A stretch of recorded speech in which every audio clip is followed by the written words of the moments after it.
Blog Talk Radio.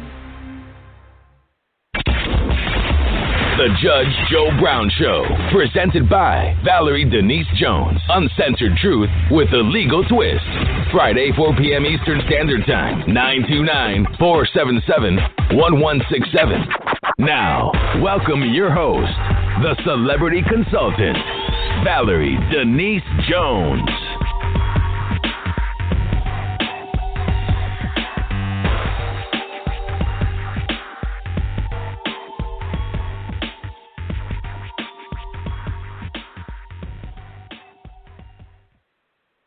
Hello, hello, hello. How are you guys doing? Happy Good Friday.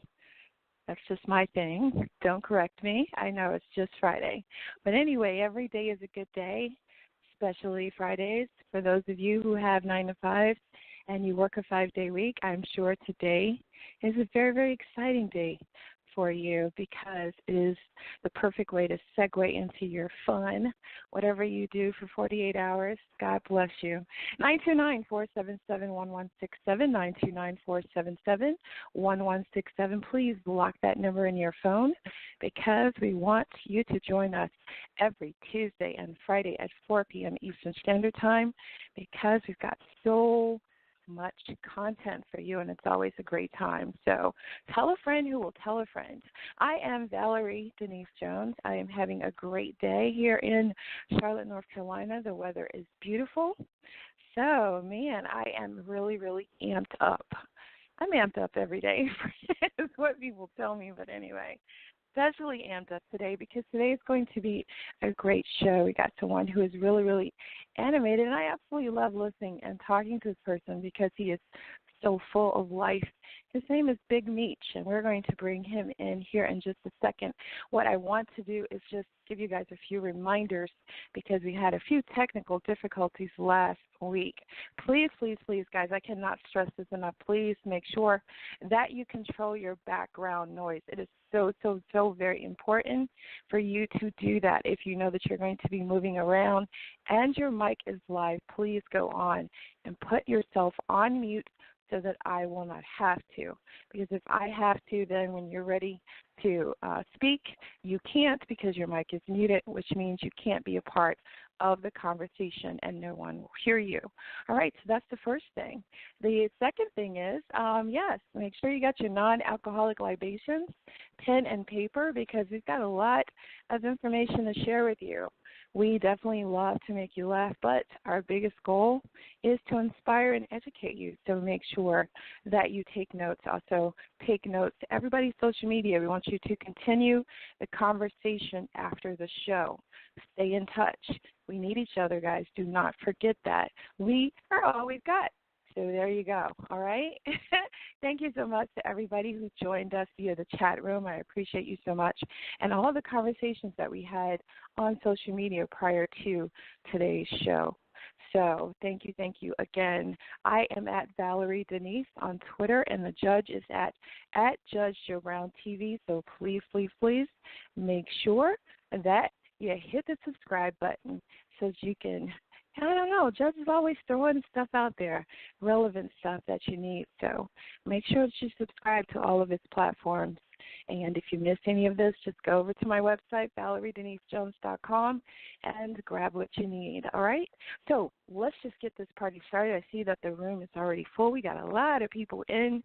So today should be a very, very exciting day. Like I said, after we come back from this very, very, very short break, I'm not even going to cut the commercial today. I'm going to get started because this conversation is so relevant to the hour. So we're going to bring Big Meech in and find out what he's got to say and why he wants to talk to the judge. All right, I will see you after this audio break. We're always interested in what you have to say about our live broadcasts. Please share your comments on our Facebook page or websites. All right, guys, I promised you a short break, and that is the shortest I can get it.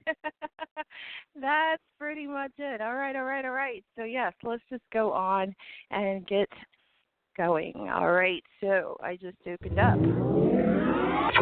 Welcome. 404-914-404-914. Big Meech, welcome to the show. How are you, sir? Hello, hello, hello, hello, hello, hello, hello. Hey, darling, how are you? Blessed. I am blessed and favored. How are you? I can tell you're ready. I am all of the above and beyond, my darling. Yes, yes. Yeah. Well, I am thankful that you're here. It's an honor. Yeah. So, just real quick, give us just a little brief, a little bit of your bio. Tell us who you are, and then we're going to get this party started.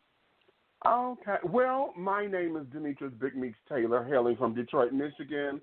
Originally, I'm currently living in Atlanta, Georgia. And I, too, am a radio talk show host here on Blog Talk Radio. I host Dishing Tea with Big Meech on the Blog Talk Radio Network. And I am now a college graduate. Ha ha. I just finished my schooling, and thank you. Graduating magna cum laude from American Intercontinental University. So I just got my final grade, so my overall GPA is a 3.79, praise God. So I walk across the stage, honey, this coming July, and I'm very excited about that. And in addition to all of that and being an entertainer and all of those kinds of things, I am one who likes to keep my ear to the ground and my finger on the pulse of society. I'm a member of the LGBT community, and I make no secret of that. Not that I can. And then, when we have topics that are concerning to both the Black community and the LGBT community, I like to be there so that we can bridge the topics, because oftentimes there is this divide that we have between Black folks and the LGBT community that I really believe need not be there. However, because of a lot of I don't want to say ignorance, because that's too strong of a word, but I'm going to say lack of education and the willing to be educated. We have this great divide, and in the willingness to be educated, it doesn't mean that you have to agree. You can still have your position, but be willing to be open-minded to know that there's information out there that can give you another consideration. And oftentimes, I think we get so staunch in our beliefs of what we want the world to be, to where we refuse to be open to anything else. Okay, all right. Now, because that was actually the perfect segue, and I apologize, I'm going to backtrack just a little bit, because I'm always curious, because you're so full of life. Now, when you walk across that stage, will you be Big Meech, or are you going to be Aretha? Because I know you dress based on, I guess, the occasion, so... Yeah, I'm just curious. Here's the thing. As an entertainer, my life in drag, okay, it's just that. It's a form of money, honey. And unless they pay me and I'm going to go on as Aretha or as Jennifer Holliday or Patti LaBelle or whoever else I decide to do one of my campy numbers, child, this particular life, Demetrius has worked his ass off for this diploma. Oh, okay. I see. I totally understand now. And it's a long time coming. It's a long time coming. So, and then on top of that, see, as a gay man, let me make this clear, because oftentimes that there seems to be one of the misconceptions that a lot of flamboyant men or effeminate men want to be women or live their lives that way. And I know we have a lot of representation that girls get up in pumps and makeup and all that. But oftentimes that there is a freedom of expression, not necessarily as a gender identity. And those are two separate things. And we can get into that later. But I am Demetrius, and I just happen to do everything else. So, yeah. Well, I just wanted to clear up a misconception on my behalf, because, see, a lot of times I'm thinking it's just an outward expression, i.e. a Caitlyn Jenner who said, I'm very comfortable being me, and I am the person who wears the dress. You know what I mean? Like, so, like the clothes don't define the person. That's what, that's how I approached it, and that's what I was saying when I asked, not that you would go in character or in drag per se, but that, what are you when you're expressing yourself? Like me, I have natural hair. I like certain clothes or whatever, but I am a brand whore, and I do love, weave and stuff like that. So it's not me, but I damn sure, go out of my way to purchase those things and express myself in such a way. So that's all that was about. But yeah, and again, that was a very good congratulations. question. It was a very good question because oftentimes that's part of the education process. Because oh my God, I've had that many times that folks thought that because I was gay, that it automatically meant that I wanted to be a woman and I was going to have a sex change. And I said, where did you get that from, sweetie? Oh, well, you're gay, right? I said, yes. Oh, well, that means you want to be a woman. I said, no, it doesn't, honey. My parts work very well, darling. I'm happy with being me. Gotcha. And so, totally understand. It's that part of the educational process because it's conditioning and it's not anybody's fault. It's just that folks automatically think that because of what's been presented and what's been out there. And so when we sit down to have conversations like this, we're able to expand that horizon. Yeah. Exactly. All right, so Big Meech, what brings us here today? You said you wanted to address the judge, so at this time, I want to give you a chance to talk, but I'm also going to open up the judge's mic, 323-646-3223-646. Welcome, Judge, to the show. How are you? Well, I'm fine, Miss Valerie. I hope you're doing well. Thank you to the guests for coming and appearing. All right. You wanted the judge to talk in the to house. Me. Go ahead. You have me. Yeah. Well, here is the thing, Your Honor. Let me start by saying that you and I have had a couple of conversations over on Twitter, and most recently I've had a rant, and I said some very choice things. I'm not going to repeat them here, although I do have a potty mouth, so I can't promise I'm not going to cuss. But I've had some very choice words for you because I stand behind your initiative of wanting to preserve masculinity, and I understand, I get it, and I got it. The part that I'm having a problem with is oftentimes the way how you're packaging it and how folks who are proponents of yours and those who are trying to take your message forward, i.e. a lot of the power to the people children, the conscious children, and carrying on, it starts to resonate as an anti-LGBT campaign. Now, you and I have said this on Twitter before. You said, I'm not LGBT. And I said, I gather that because I'm looking at how this is going. But that there is when you sit down and you talk. But when you're talking and we can hear you and we're hearing the words come from your mouth, it's one thing. When you're typing and it reads another way, it then starts to become something else. And I've said that to you on Twitter before, and it's like, okay, and I forgot what you said to me, but I said, but Your Honor, as someone who is a man of the judicial system, you know very well the power of words and how the construction of words happen. So it becomes like a double-edged sword for me, and I'm going to tell you the thorn in my side, wait a minute, I almost went there. The thorn in my side was your public discontent for Billy Porter.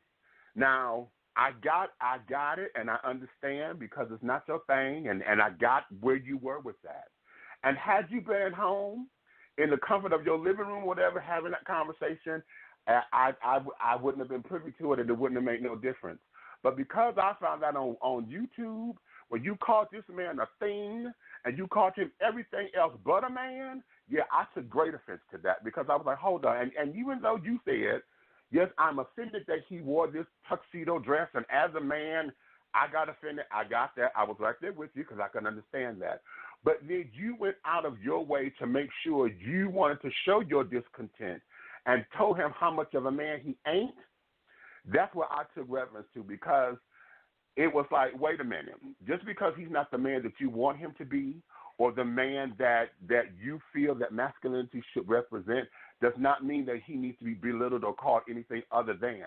Because the courage that it took for him to wear that gown, the tuxedo gown, and it was at the Oscars where everything is ostentatious and done for attention, so we already got that. But at the same time, he was paying homage to a lot of the LGBT houses, and particularly Hector Extravaganza, who was the father of the House of Extravaganza, who was out there to help LGBT children who got kicked out of their houses and everything from their parents and things, and how he came about, how he came into himself, how he was able to rectify himself and to reconcile himself. For you to have done that, yes, I took great ammunition against you. And I said, wait a minute, before I completely cuss you out, I wanted to talk to you and say, let's come to some kind of understanding so we can have a dialogue and it's not some bickering back and forth.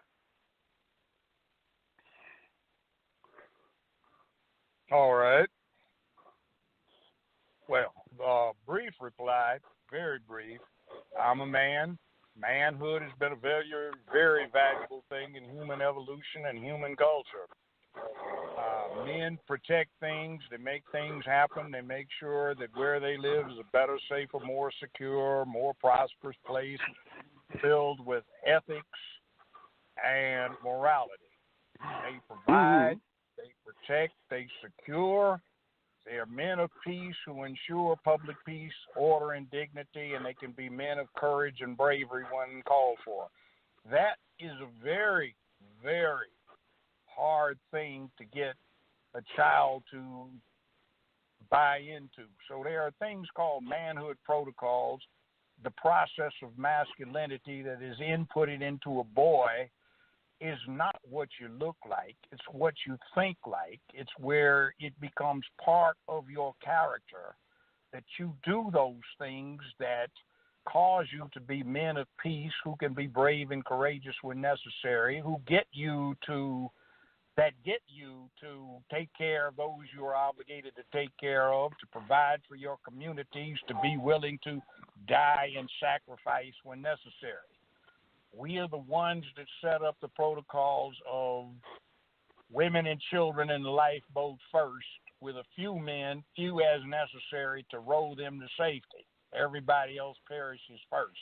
That is a difficult thing to get your ordinary child to become, so you have to work at it hard and you have to work at it vigorously, and you keep working at it for your whole life. Now, from my perspective, we have run into a crew of people who are heterophobic, who are afraid of men because men are dangerous. We are probably the most dangerous predator in this planet's history. If they could bring T-Rexes back in a real live Jurassic Park, we'd probably have them on an endangered species list after we got through hunting most of them down. So we kill each other too. So men are dangerous. So there are certain things you have to do to keep this dangerous creature from being a threat to himself and to others for whom he is nominally supposed to protect.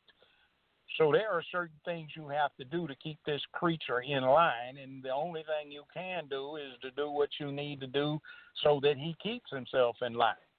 Now, men, not women, but men, though there are a few women, are into this business of, if I got to die for the cause, I got to die. I'm glad to have been able to have given my life, because everybody's going to die, so you might as well die gloriously instead of sick in bed suffering. That being the case, we look around and say, what about all these people who aren't paying their dues in this, who enjoy the benefits and the privileges that manhood has provided? When are they going to do their part?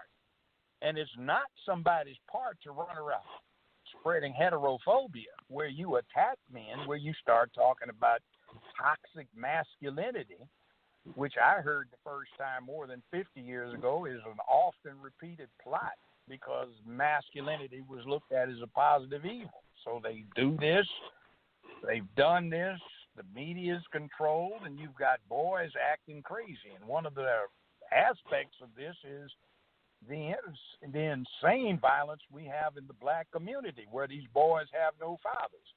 You're starting to get it not just in the hood, but in the hallways, where these crazy young white kids are going berserk and shooting up their fellow students because they have frustrations and they've not been taught to control their emotional state, because they have abdicated the responsibility for manhood. Very interesting. That's a response coming on right now from what we get out here when there's a lack of manhood. So heterophobia does not sit well with me. So the gentleman, what is it, Big Meech? Okay, I do recall you on Twitter But the deal is that what you were coming at me with, I understand you've got a right to do it. That's what it means living in this particular type of society. You do what you want, but there are others that ensure that others can keep doing these things. So I'm trying to recruit people into the category of we got to do these things. See, we got to make sure the women and children get in the lifeboat first. We got to take these ladies who are frustrated when they can't find a man, but they are successful. They've got their master's degrees, and it's 2:17 a.m. in the morning, and they're on the second floor of their homes sipping Chablis and reading their novel. And then they turn out the light with a smile because they're anticipating a business day tomorrow that will be lucrative. But at 2:19, there is breaking glass down on the second floor, and they don't have anybody to go down there and check it out but themselves. So, I mean, that's not what women are supposed to do, and that is a difficult thing to get boys to buy into. So in this process of acculturating and socializing them to do this, we get blocked by people who are scared of us. So it's kind of like heterophobia is a bad thing, but they never talk about it because the media is not under our control anymore. So I just counter this and say I'm absolute about it. You pay your dues, I respect you. You got rights you want to exercise, well, it's your right to consider them any way you want to. If you exercise them as license, then that's just like you don't like what the Democrats are doing, Pelosi or Hillary. You didn't like what the Republicans are doing or Trump. You're just as subject when you start imposing what you do on public policy, social policy, as anybody else is. So I'm looking at heterophobes with the attitude that, like an animal farm, all animals are equal. Some animals are just more equal than others. I'm looking at, okay, we got this problem with equality. We got one group that thinks they're more equal than others because they can do all these things they want to do. And everybody else is forbidden from criticizing. Here's the thing, and okay, now let me adjust that, because I will say this. Yes, I'm one of the LGBT children who constantly say that the LGBT community, particularly our Caucasian counterparts, have been the ones who've been on the forefront of the battle of this whole thing with hate speech. I really believe that we have gotten into a place where no one can have an opinion anymore without it becoming some kind of politicized agenda. It becomes either, this is hate speech, this is this is that, and everyone seems to be guarded, and everyone seems to, feel as though, if I say this, then that's going to get me in trouble. I may not get this deal. I may not get this. Everybody's trying to boycott all this, that, and the other, go to sponsors because. And I will say, in the recent times that we know this, for me, I date this back to when the two lesbians got upset because the cake baker didn't want to bake their cake for their wedding, and he disagreed with it, and it became a whole big thing, and they took him to court and all of that. So yes, we do have that. However, the notion of heterophobia, wow, okay. If you believe that, okay, and I'll consider that. But what we have here is mainstream society, in my opinion, that don't want to be it because the world is vastly changing. I'm recognizing, sir, that you are of a different generation. So the generation, you're about my parents' age, and so back when you were my age, I'm 49 now. So back in your younger days, which was the 70s, manhood back in that particular day, I remember it very well. In fact, that's what we looked up to. There was always about the man taking care of the house. He took care of his woman. He took care of his kids. And we understood that dynamic. And as a gay man, that's how I pattern myself to be the definition of what manhood is. But I think what has happened is oftentimes the LGBT community, because we have so many images of the feminine LGBT man, let me just stay with gay men. I'm not going to deal with lesbians right now because that's a whole separate issue. Let me deal with gay men. As a gay man, particularly because I've never been the most masculine or whatever, it has always been a problem. However, everything that you just said that a man is supposed to do, baby, trust me, okay? I am on that bandwagon, and because I do drag, honey, that makes it even that much fervent for me, because I could flip my hair and do everything else and take that wig off when I need to. If I got to whoop somebody's ass, trust me. If I got to take care of business, I have to take care of it, because ain't nobody going to do it but me. My definition of manhood stands what it is. But what happens is that oftentimes our heteroattractional counterparts always sees that they can point out to say, oh, that's gay. And instead of giving it an opportunity to coexist, it wants to criticize it and say, oh, that's an offense to me, because that's an offense to black men, and oh, that's destroying the image of the black man and this, that, and the other. When, in my particular opinion, what we know to be the image of the black man has been this archaic definition that we have derived from our slavery days, because everything that's supposed to be so strong, so masculine, so this and so that, comes from what we have redefined after rebuilding a life coming out of slavery. So now we have these unspoken rules that's supposed to be this, and how not to be. You're not supposed to be soft. You ain't supposed to be this. Don't wear this color. Don't wear that color. And then it becomes an offense to some folks when somebody goes against the grain. But yet everything about being a man, about taking care of the business, taking care of our women, and just because I don't sleep with them don't mean I don't take care of them. Taking care of kids, taking care of the community, fighting for all that. We're there. We're on the front lines with all of that. We're there in the trenches. We're there with you. We're standing side by side. But because you can't come out of my bedroom or in your mind of what you think I'm doing in my bedroom, it becomes a problem. And so now when we're sitting up there saying, how can we coexist because we fight in the same fight, it becomes now we're fighting each other internally because I'm not masculine enough for you. Yes. Let's get some parameters straight. I'm not a product of the 70s. I could vote, buy whiskey, and graduated from college before the 60s were out, so it goes back a little further. I went to school, graduated from UCLA, and I vividly remember all of the visitors on campus who spoke at length, and they talked about war is a man thing, so the way to stop war is to change the way boys were raised to men, and they should be raised like girls, so they emoted like women so they could learn to shout, to cry, to let it all hang out instead of being so uptight and under self-control.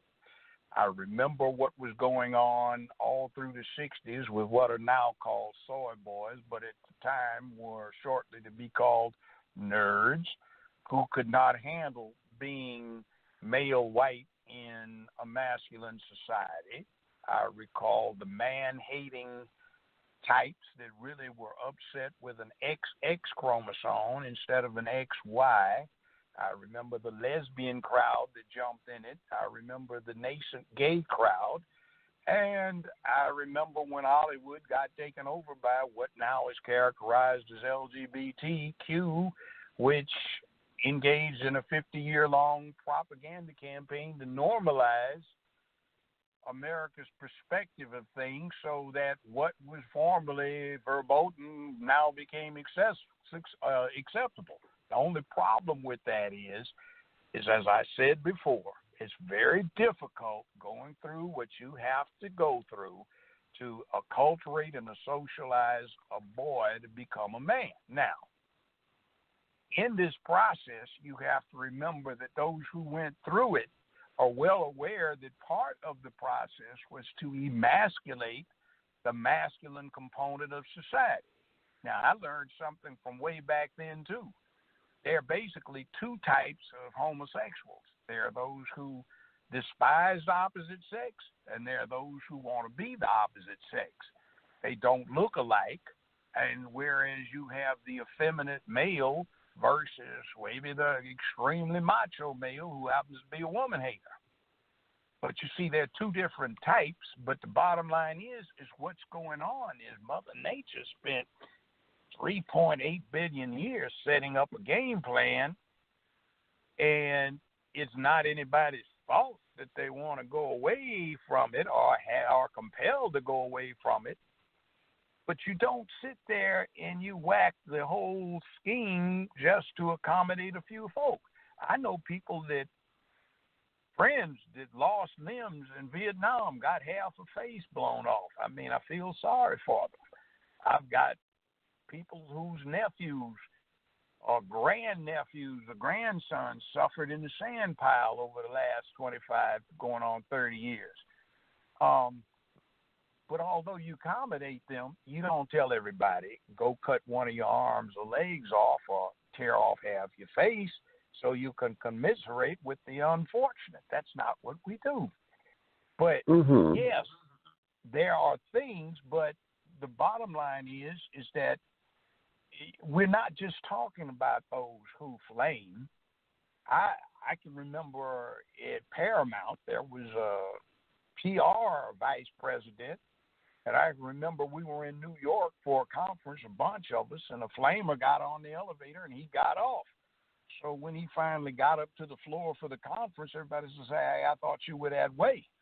So, well, yeah, I am. Well, why'd you get off? He said, "I can't stand one like that." So, I mean, it's got variances. But one of the things that's bad, the way we look at it, is you are disenfranchising the public from this accountability of women and children in the lifeboats first, and failing to get across and diffusing, diminishing, and attacking this thing about the dangerous male heterophobia. And you forget that for humanity, men have been the lifeboats. They just kind of hang around on the ocean liner and do nothing except get in the way and need maintenance. But when you got a Titanic situation, you sure as hell need lifeboats. But you see, it's difficult to make a lifeboat. It's difficult to have the right one. So I'm just opposed to heterophobia, and I just say, hey, I'm preaching to the choir. I'm not trying to make any converts. I'm just taking the people that are already out there that happen to be straight at heart, saying, hey, look, it's okay. Nothing's wrong with you. It's just that the propaganda engines are telling a lie long enough, loud enough to get everyone to believe it is the truth.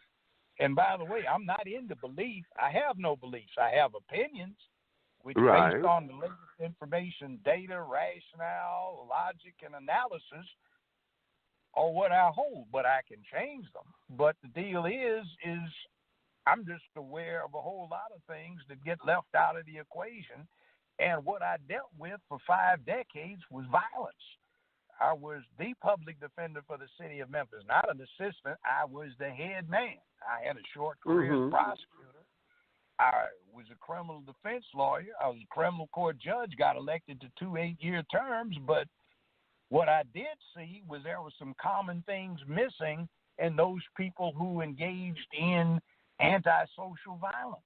And one of the things is they grew up in a situation where they did not have masculinity input into them.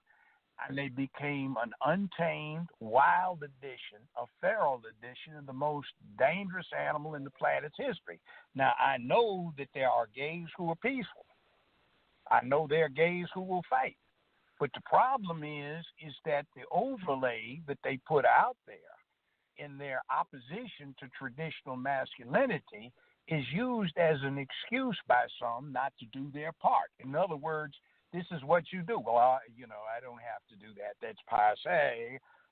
Men don't have to be brave and courageous. It's okay to run.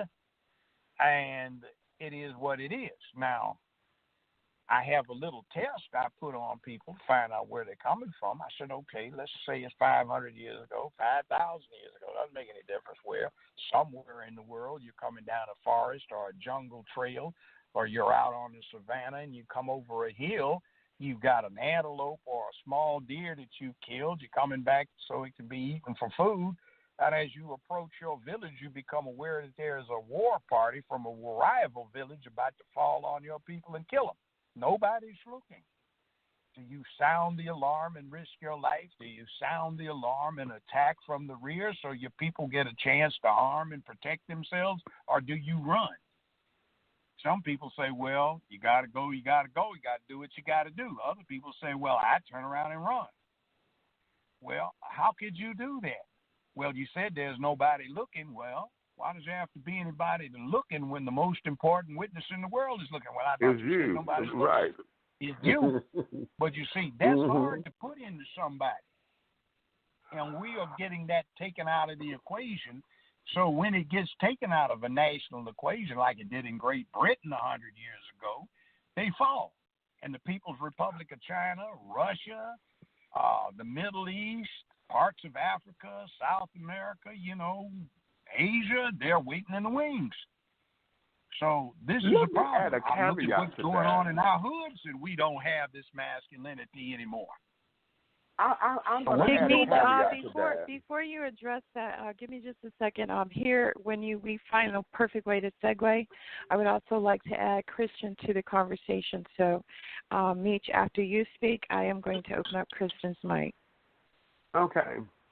The caveat I'm going to add to that is that I think what you're seeing as masculinity, not that fight spirit or whatever, not being added to the equation, I think has been diluted because it's there. It's just that it's done on in the dark ages or on the black side of things because and I realize that you're not a product of that. I use the 70s reference because I'm a 70s baby. And I said you're about my parents' age. So in the 70s, they were in their early 20s. They were young men and women. So I'm taking that roundabout in the 70s. That's what, your prime and this and the other. And I you was were in a my young 30s man. in the 70s. I was in my 30s, not 20s. Okay, so even better. So you were, already established as a man and doing the thing. So at that particular time, what the roles were already, we knew what establishment was. But what has happened during that time when we had the apprenticeships and we had, the son being able to the father teaching the son this, that, and the other skills and things to further themselves, it was a different kind of hustle then. A man knew how to work a hustle because it was the father's business or whatever. It wasn't about being in the streets all the time. And now the hustle is slinging dope and running girls again and carrying on. We have gotten a seedy world right now to where now being a man in the eyes of today's kids is being a baller, shot caller, pimp, hustler, and all you have is just a bunch of welfare recipient moms who sit down there and use their food stamps and all their welfare on the dude who don't work, and because he could sling a gun, got good sex, and talk real loud, that there's what's supposed to be masculine. And the fight that they have now is over territory, over drugs and carrying on. So it's diluted and it's not festering or it's not taking root to where it's doing the community any good. And so now a lot of the fights that we have that's all internalized because nobody wants, well, I won't say nobody. What it is that we have the fight of those who are trying to grow and better this community, and it ends up they're preaching to the community or preaching to the choir. Then you got those who feel that right here, right now, is all that we got, all that we were, and then they want to blame it on the man when they done became the man and don't want to do anything about it. And so let me ask this before we bring in Mr. Because, see, when you said about understanding the dynamics of all of this, are we including the dynamic of these young men who feel as though masculinity is their penis? Because I'm tired of seeing that we got men who have fathered 22 kids with 16 girls and carried on. I think that because they can sit down here and have all these babies, that there is some kind of action or some kind of definition to their manhood, because for some odd reason that there has become positive definition now. That wasn't once before. When I was a kid, being able to love your woman and carry on and to see what black love was and how a man take care of a woman, that there was paramount. But now it becomes, because his sex is good and he got all these babies, men, we pat each other on the back because you got somebody knocked up or whatever. And God help you, I'm 50. So, at this particular stage, you still shooting him? Oh, man, we'll beat him in the chest and everything. Like he done got some kind of great accomplishment. But then he done did this 22 times, 16 baby mamas, and then the family dynamic is destroyed because we have no roots, and it becomes a whole great big dynamic. So we have a huge onion here that has many different layers, and oftentimes in trying to fry up the onion, we get caught up in the layers, and nobody looks at we still got an onion to deal with. Okay, I agree that that's bad. My point is that is a product not of masculinity, That's a product of its last. You see, the typical hood rat, if you want to put him that way, he's not really a man. He's a male. He's violent, but he does not act in a masculine fashion because he's not protecting his place or his people. See, you're not a man if you don't have a higher purpose when it comes to, going beyond. I'm 23. I'll never live to be 24. I have no daylight at the end of my tunnel. Well, if you're going to die, you might as well die for something. So it makes no difference if you've got daylight at the end of your tunnel because you're supposed to be fighting through the fire, smoke, and flames and the higher fire-breathing Gila monsters that are burning stuff up so you can get the people you're responsible for to the end of the tunnel, even if you don't make it. So, see, what is called toxic masculinity, from my analysis, long analysis, is not masculinity of any shape or form or fashion. It is simply untrained, unacculturated, unsocialized maleness as distinct from masculinity and manhood. Manhood does not come from the sex of the creature. It comes from the behavior of the creature, just like womanhood comes from the behavior. Now, here's the other thing that is a bad problem from ordinary people's perspective. I'm in my 70s, but my radar still works. So if I see a fine-looking woman walking by out of the corner of my eye, Mother Nature 3.8 billion years still work. And I snap my head around, or at least I cast my eyes. But when I see there's something moving out of the peripheral vision that I have left, and I look up and it's a boy, I say, oh, shit, this is really kind of disconcerting. It's like a friend I know took a trip to Atlanta. He came back and said, man, I was in Atlanta. I saw the finest babe I'd ever laid my eyes on. I went over to say something to her. Turned out to be a boy. See, that, by the way, is something that nobody wants to address because in the 2 terms I was on the criminal court bench, and as a defense lawyer where I handled 42 first-degree murder cases where they demanded the death penalty, one of the more common reasons somebody got slain was the defendant found out that after he thought this was a fine girl, it turned out to be a boy toward the end of the evening, and they claimed as a defense temporary insanity and usually won. Yeah, I have a problem Judge, with that defense. Now, Christian Kirk, Judge and Meach. Christian Kirk. Yes, Christian. Also, too, I had hoped that during this time, too, that we could also address hidden agendas. The bulk of our conversations in previous weeks have been about agendas, laws, things that lead to the fact that kind of help us segue to the fact that certain things are not in place to protect the innocence of children, right? So we talked a lot about that in past shows. We talked about also anti-lynch laws and then certain campaigns, which should have been trivial campaigns, i.e. Jussie Smollett, that ended up lending itself to something bigger.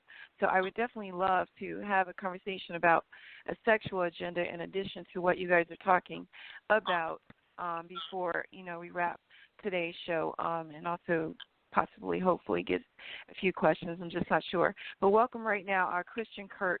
Christian Kirk is a journalist, activist, self-proclaimed womanist, and co-founder and editor of Wonder Woman. I knew I was going to screw that up. Woman, a digital media platform dedicated to honoring the divine feminine and celebrating the beauty of Black women. She's also the co-host of Culture Shocked podcast. Welcome, Christian K, to the show. How are you? Thank you. Hi, Valerie. Hello, everybody. Hi, Big Meech. Hi, Judge. Baby. Hello. How are you, Ms. Kirk? I am really enjoying this conversation. I want to first of all, congratulations, Big Meech, on that graduation, magna cum laude. It is nothing to sleep on. You are really, really in the big leagues now. So that's a beautiful thing, Judge. It's so good to talk to you again. So listen, what I'm hearing in the conversation, these are things that I've discussed with the judge before. We have some similar views, and Big Meech, you and I have some similar views on this. But what my concern is, as a woman, I'm in the older part of being a millennial, but I'm a millennial as well, is that we have let white people define the conversation, define who we are, define what gay culture is supposed to look like, define what masculinity is supposed to be and what it's not. And I think a few things could help us come together on this. One would be for Black gay culture. Big Meech, what you and what I hope you don't. I hope you understand my comparison here. But you and T.S. Madison really have to bring the conversation forward. I love her. I do too. In defining and explaining and defining what Black gay culture is versus what white gay culture does. Now, for people on the straight side, it feels like an onslaught, right? So there's this undermining of what traditional masculinity is, and for white culture, it feels like they're coming in and trying to redefine what womanhood is as well. And they use the most feminine Black men as a representation of what their agenda is. And I feel like, it's my judgment, that Black gay men, do not stand up and say, no, that's really not what we are, and push back against that. It's almost like they've allowed them to take up the cause for them and just kind of fall in line with that. And for me, as a Black woman, it makes me feel like I can't trust you to be on the same field as I am fighting against this cause. Because when you get into white agendas, period, it ain't never for us. And when I feel like Black gays allow white gays to define the conversation, we end up in bullshit like, I'm sorry, I don't mean to curse on this on your podcast, but we end up with bullshit like, you're perfectly fine, Kristen. You're fine. Being a woman is fluid, and it's not something that's defined, and anybody can decide if they're a woman, and that's that's something we end up with. What is it, Caitlyn Jenner's, and telling us that we don't have a right to womanhood. We don't have a right to our own safe spaces, and anything that's for women is supposed to also include these white men in dresses that want to call themselves women as well. So that becomes a problem to me. And the fear that I have as a Black woman who wants for Black people to win is that we have Black gay culture, and Black Democrats and Black liberals in general tend to do this, feeling very, very safe in a white culture that has never earned the right for us, that does not deserve our trust in that way. We are at war. We know that we're at war, and we're trusting that our society is safe enough to strip our men of the ability to protect us, and we can just do whatever in their regime. And I don't think that's a safe place to be. And so we do need people like you. We need people like T.S. Madison that can play on that side but then come back to masculinity. And we're not seeing that now, particularly with our younger generation. They are grabbing these kids up and telling them, you don't have to be a man at all. Let's start giving you estrogen at 13 freaking years old, making you a girl. That's a war tactic. And the problem is not that we're anti-LGBT or anything like that. The problem is that I'm not sure that the LGBT community is aware of the war tactics that white America is using. It's not for your benefit. Nothing they've ever done has been for our benefit, ever. And so that's the problem that I have with it. I think we have to be aware of what the conditions are that we're living in. Why are we trusting these people to give us a safe environment and define what gay culture is going to be, what masculinity is going to be, or what womanhood is going to be, particularly for Black culture? They don't have that right. Right. Let me go here with that, because I think what has happened a lot of times with Black LGBT is that oftentimes it's same with Black culture, period.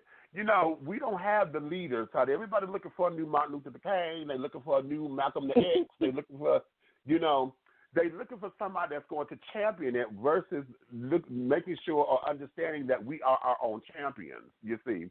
And so when it comes down, I agree. I did a Facebook Live that I believe that the term toxic masculinity, honey, is a selling point, because what we have here is we have old white men, okay, and I'm going to put it that way, who have been sitting down here abusing what seems to be their privilege. See, we used to call it back in the day the male chauvinist, okay? We have gone so far from the male chauvinist pig mentality to where the man was so rigid. He was this, he was that, he was superior. No one could have a thought but him. He ran his household like that, and that was that. That wasn't my house. My household, my father thought he was going to be that. But my mother told him, honey, if you're the head, I'm the neck. And so they had to learn how to coexist. She let him be the man and let him make the final decisions to give him his sense of pride and things about himself. She never undermined him, especially not in front of his friends. He was the man of the house, okay, until he tore it up, okay, and he did that on his own volition. LGBT culture, yes, I totally agree. We as black LGBT, we have gotten complacent because a lot of us don't get on that bandwagon. We do not have the political fervor. We don't have the chutzpah to go and fight this on a larger scale. We'll do it independently, but we won't fight it on a larger scale. And here's the other thing.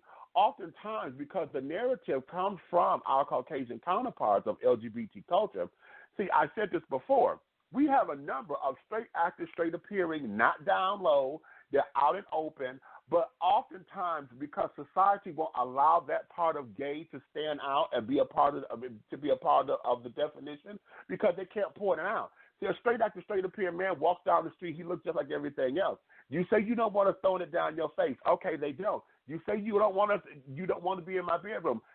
Honey, he's private, he's discreet, you don't know his business.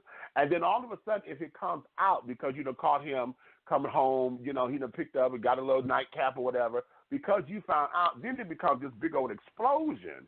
Oh, my God, I didn't know. Why didn't you tell me? We've been boys all this time. You could have talked. And then it becomes the dynamic of that changes. But I'm the same person. I still work on cars. I play sports. I do all of the masculine things that society says supposed to be masculine. But because of who I entertain sexually, it becomes a big problem. And because of that, we do not have a format or a platform where our masculine parts of the culture are able to go out and feel comfortable about themselves. They're not the ones that's going out shouting and marching and carrying on because they don't feel they have to. It's not your business. This is personal. It's who I am. I don't have to go out and masquerade. And in fact, that's what one of the things about being a man is. I'm a man. Everything about me is going to show, honey. When I walk down the street, you know I'm a man. That's all you need to know. If I take care of my business, I take care of my business.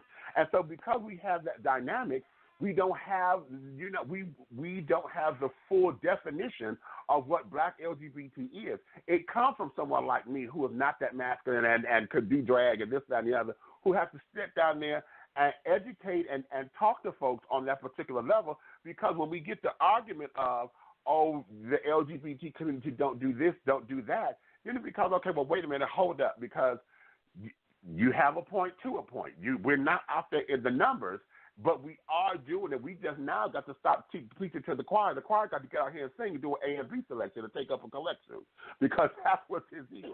Oftentimes, the platforms do not allow us for that, and then we get shut down by folks who feel as though, oh, you cool and all, but, and then we got to deal with the religious component. We got to deal with everything else.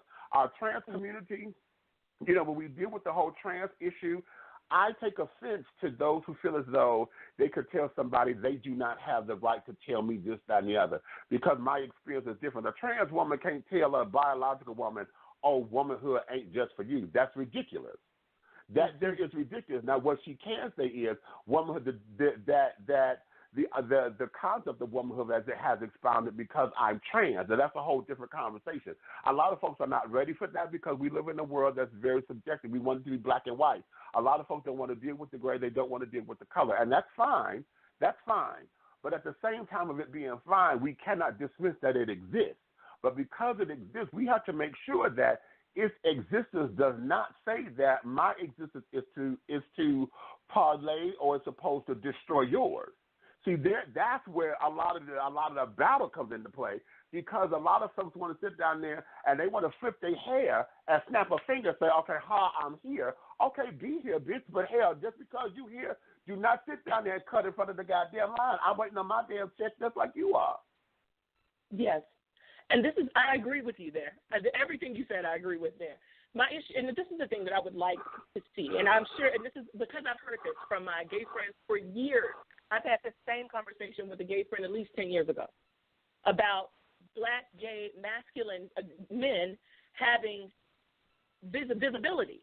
And the reason that we don't see that, in my judgment, is because femininity in black men is a marketing tool for white culture. And let's be honest, they reward femininity in black men. In corporate America, they move up a lot faster. White people feel comfortable with that because it's no longer a threat. The problem that I have with it is them selling that particular image to wider black youth, and they're highly decorated. They drop all accolades and stuff on it to say, so if you model yourself after this, then you can make it. And we have young people who model not just that, but all of this destructive shit that they throw at us, toxic culture, drug culture, destructive, all of these things that are destructive to us, this overly sex culture, the Cardi B's, and that. It's an onslaught. All of those things together equals a destruction of a people. And what I'd like to see from Black gay culture is for them to take the mic back from these white folks and say, no, this is how we want to be defined. We are not just that. Don't just put us out there in skirts and high heels and makeup and lashes and snapping our fingers, because we're more than that. If that happens, I think we're more apt to find the common ground, because, yes, I know gay men who work, just like you said. One of my closest gay friends is an architect, lives a normal life, works out a lot, you know, those kind of cliche things. But he's not flamboyant. He's not out there trying to do any of that kind of stuff. And if you need him, he shows up. He's not represented. He's not represented in the culture. So when do we take the mic back? We've been trying that. I've been on the forefront for that for the longest time, which is why, to talk about masculinity, this is why we're telling the judge, I agree with his stance. I agree. We do need to have, you know, the whole idea and the fight for masculinity, because, listen, child, I have been every expression of gay there is, honey. I have been very flamboyant. I've had pink and purple hair. I wore pink and purple. I had my hair pressed and curled. I used to wear my one hand with active lace, the other hand with glamour lace with my nails, because I used to grab my own nails and carry it on. And at that time, in the 80s, that was my protest, because for what gay was at the time, and me coming into my own, that there was, you can't tell me what kind of man to be. And you know, I made sure the kind of jobs that I had, honey, yes, I stayed true to it, baby. I was the best lifter. I could sit up here and lift 50, 65, 75 pounds, honey, and keep going. And then when it was all said and done, I flipped my hair, wiped the sweat from my brow, shone up my end to Wonder Woman, honey, and then I left. And men would get upset about that. I said, don't get mad at me because I have an option, because this is how I'm expressing myself. But that it was a statement. It was a political statement or whatever at the time, because I was trying to show you, no, I'm more than. Don't just call me this because of who you think or what you think I'm doing in my bedroom, you know. And so as I got older, I realized, hey, don't nobody care about that but me, because really the world really don't care. They really don't care. It's just that what happens is we just have to have a focal point to say, oh, that's gay. Oh, that's gay. And carry it on. And so we have been trying to fight for equal representation, because I can sit there and say that's not what we are all the time. But you don't know that. When Atlanta, you know, back in the day, you got Miss Derrick, honey, the hairdresser, who walk around in 6-inch pumps all day and booty shorts and carrying on. You got Miss, you know, hell, they call themselves Miss Lawrence, Miss J, you know, that's in the name. And I don't think it's a bad thing. That's just how they choose to represent themselves. But we need the balance of it, because not everybody's a Miss J and a Miss Lawrence, honey. There's you know, we have doctors and carrying on that sit down there and are absolutely part of the quote-unquote normative definition of what we say of normal society, but for whatever reason, society don't want that to be a part of the definition. So when we sit up there and have conversations, we're talking about white culture. When you say society, we're talking about white culture. Okay, I'll give you that. Yeah, I'll give you that. But I'm gonna have to say I'm gonna have to say the black evangelicals too, because even in the church, you know, they only accept it because, you must be on the down low then and carrying on, and it becomes that whole inner fight. So when we're talking about masculinity and fighting for it, our masculine brothers let me stay with the brothers right now. I don't want to get into the lesbian thing yet. But our masculine brothers are out there. It's just that they don't have a voice, and most of them don't want to fight for it because it brings a lot of attention. One thing about a man don't like to call attention to himself. Okay, unnecessarily. And so most of the masculine parts of our culture, they're not going to come out and say, oh, you're wrong on that, unless it's going to benefit something higher to them. And a lot of the folks who are of the masculine parts of the black gay culture, they don't see the fight. They don't see the relevance in it, because we got all the loudmouths. You got the finger snappers out there, honey. Let them deal with this shit. I'm good over here. It's not dealing with my home and this, that, and the other. So that's part of the internal stuff that we have to deal with in order to get better representation. To see that in the movies, to see that in the, you know, we've seen that it's starting to come out a little bit, because we're starting to see better images of black gay men and carrying on. But the backlash from it, I'm 6'4", and I'm 350 pounds. Everybody's looking at me and see me as a football player. So when they see me as a football player, I like big men. So to see two big football players, they can't get, you see what I'm saying? They go right there. Yeah. They go right there versus saying, okay, this is what we're about. But as long as one of us is finger snapping and carrying on, then you automatically can think to yourself, you know what roles they are in carrying on, who does what. And for whatever reason, that there is what's burning everybody's thing, and it becomes an infringement on masculinity because a man ain't supposed to ... And so when you see this big ass 6'4", 400-pound linebacker, okay, sitting up here snapping his fingers and whirling his hair, then it becomes, oh, that's against nature. No, it's not against nature, darling. This is who he is. This is who he is. Just like we got palm trees, we got willows. Hey, we need to let Valerie go where she's going. She's got an agenda she wants to bring out, so let's go there, Valerie. Yeah, so we are actually entering the second hour, so we're going to take a breather. But I just wanted to, real quick, just because this is the question that we posed when we presented today's show, I want to make sure that we make it clear what your final answer is. I think people should know at this point because you have definitely stated your point and proved your case. But I want to ask you this final question before we go to commercial break. So, Big Meech, are you a heterophobe, yes or no? Or can you, I don't know, you can say yes or no or answer it the way you want to, just real brief. Darling, for me, the whole idea of heterophobe, I'm not scared of straight folks, child. I need them, honey, because they're the ones who make the world go round, honey. They create. They're the procreators, honey. So, no, there is no that. I just don't like the uberness of it to where you're so rigid to where now everything is so uber to where you are not open-minded to understand that the world revolves. All right. May I just make an observation before we go?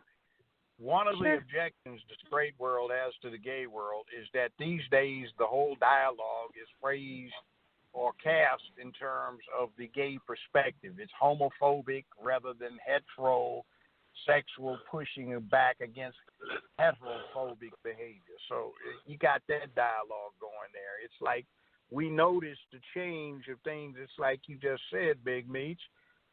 We got to make the world go around. You got your rights, but they just seem to be downing the folk that are going to be counted on to make the world go around. Okay, now, with that said, let's go take this break so we keep the money coming in from commercial revenue and stuff. Gotcha. Give me a J. J. Give me an O. O. Give me an E. E. What's that spell? Yo. What's that spell? Yo. What's that spell? The Judge Joe Brown Show, presented by Valerie Denise Jones. Uncensored truth with a legal twist. Friday, 4 p.m. Eastern Standard Time, 929-477-1167. Or visit MissValerieDeniseJones.com for details.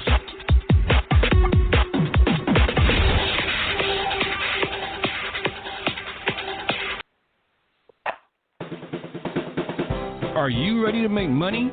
Lincoln Heritage Life Insurance Company is seeking agents in Indiana, Florida, Ohio, and Virginia. Contact Ebony Fire at 216-224-5311 for details. In the beginning, hip-hop was ruled by the East Coast. Then the West Coast rose to prominence thanks to gangster rap. Straight out of Compton, crazy motherfucker named Ice Cube. Hip-hop changed the world.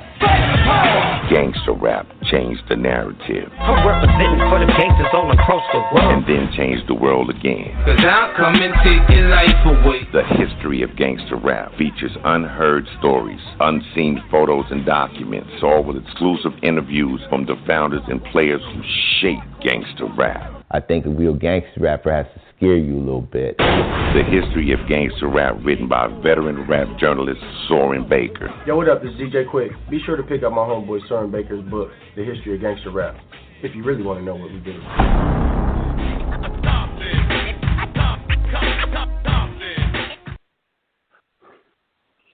All right, guys, we're back. You're listening to The Judge Joe Brown Show. I am Valerie Denise Jones, 929-477-1167.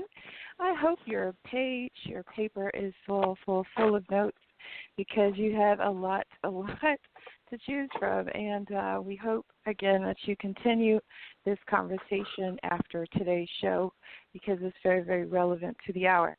Now, Big Meech, we got Kristen K, and also Judge Joe Brown in the house. And one thing that I do wish to accomplish, because as I mentioned before, and like a bunch of our shows prior to today, we address things that kind of suggested that there was a sexual agenda, and that I am concerned about because it leads, in my opinion, to the legalization of things like sex trafficking, sex exploitation, pedophilia, which we've discussed in detail on this show. And Big Meech, not that I'm asking you to champion the cause or be the face of, or know, be all man, knowing everything about, said cause. I think I'm taking advantage of the opportunity while you are here. Daggone, his call dropped. All right, so hold on. So now I can't ask him that because his call dropped. But so we do have Christian and the judge on, so while we're waiting on him, do you guys have anything you'd like to say? Because we do have a few hands up, and we could go and ask a few questions get a few questions if you guys like.